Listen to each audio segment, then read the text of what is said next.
बाहर काल है, भीतर महाकाल है।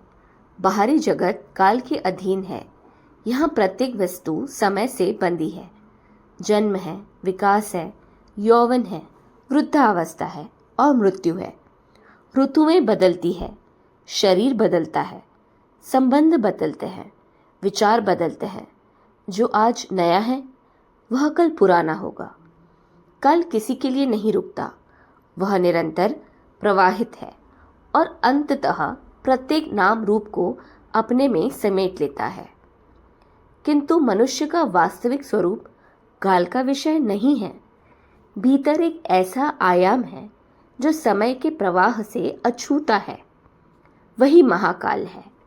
महाकाल समय का कोई लंबा विस्तार नहीं, बल्कि स्वयं समय का आधार है। जहाँ अतीत, वर्तमान और भविष्य अपना पृथक अस्तित्व खो देते हैं, वहाँ केवल शुद्ध अस्तित्व शेष रहता है। वही महाकाल का क्षेत्र है। साक्षी न जन्म लेता है, न वृद्ध होता है, न मरता है। वह न अतीत का है, न भविष्य का है। वह केवल शाश्वत वर्तमान है। समय शरीर की आयु माप सकता है, मन की स्मृतियों को बदल सकता है, इतिहास रच सकता है, किंतु साक्षी को न छू सकता है, न बदल सकता है। साक्षी कालातीत है। जो स्वयं को शरीर मानता है वह काल से भयभीत रहता है। उसे वृद्धावस्था का भय है, मृत्यु का भय है, बिछड़ने का भय है। पर जो अपने भीतर के साक्षी को पहचान लेता है, उसके लिए काल भय का नहीं है, व्यवस्था का विषय रह जाता है।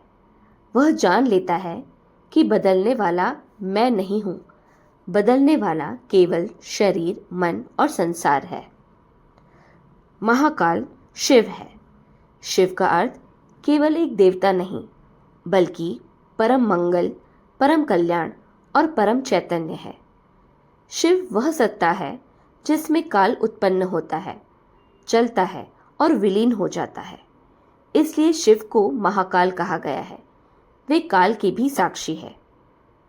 जब साधक भीतर उतरता है, तब वह काल से महाकाल की यात्रा करता है।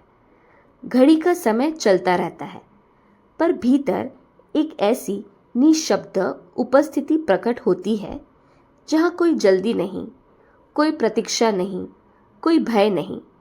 वहाँ केवल शांति है, पूर्णता है और आनंद है।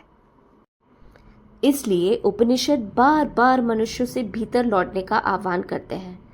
बाहर परिवर्तन का संसार है, भीतर अपरिवर्तन का सत्य। बाहर क्षणभंगुरता है, भीतर अमरत्व। बाहर मृत्यु का अनुभव है, भीतर अमृत का साक्षात्कार। बाहर समय बहता है, भीतर शाश्वत ठहराव है। बाहर परिवर्तन है, भीतर नित्य सत्य है। बाहर मृत्यु है, भीतर अमृत है। बाहर काल है, भीतर महाकाल है। महाकाल शिव है और शिव ही मंगल है, कल्याण है, शाश्वत चैतन्य है।